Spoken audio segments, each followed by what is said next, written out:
We laid with him in bed and sang to him and cried over him and screamed and said, I love you, I love you, I love you over and over again.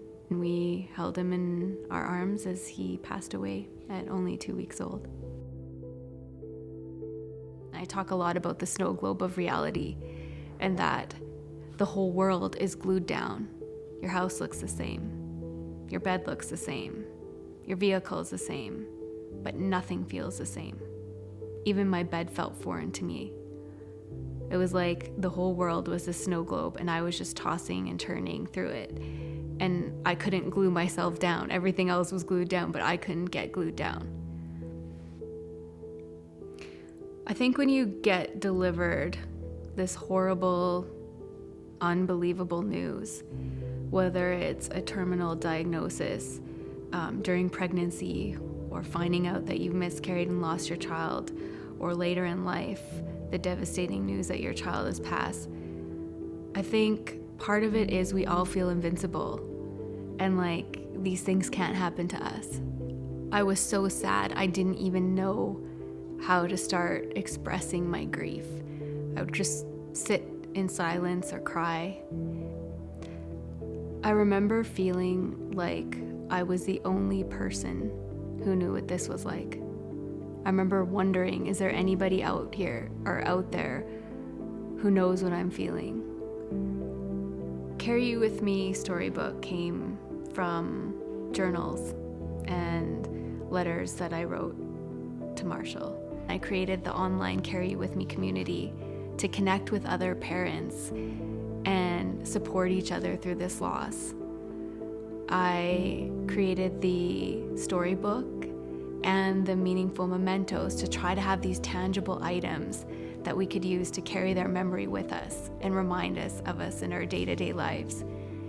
And then the Carry You With Me programs, where we could explore and navigate all these complex emotions and stages that we're going through together.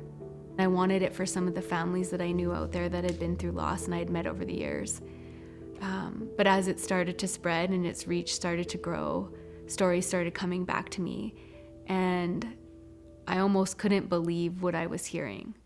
I knew it was more than my story. I knew it was the story of so many, and written from a mother's perspective, but really any parent's loss that's lost a child.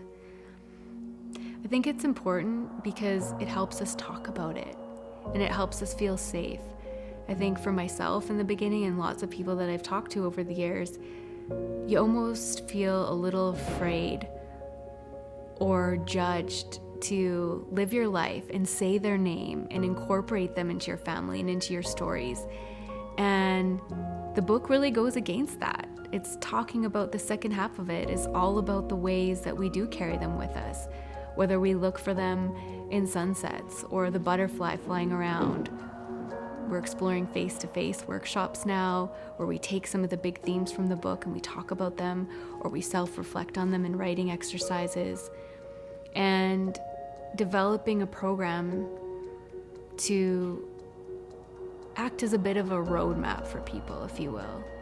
That when I was in the thick of it, when I couldn't see where I was going, something that could have just said, this pain is yours.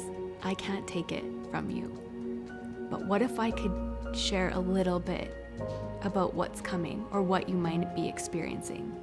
What if I could validate some of the feelings that you're having and let you know that you're not crazy? Shedding a little bit of light in that darkness. My name is Alana Kanabin.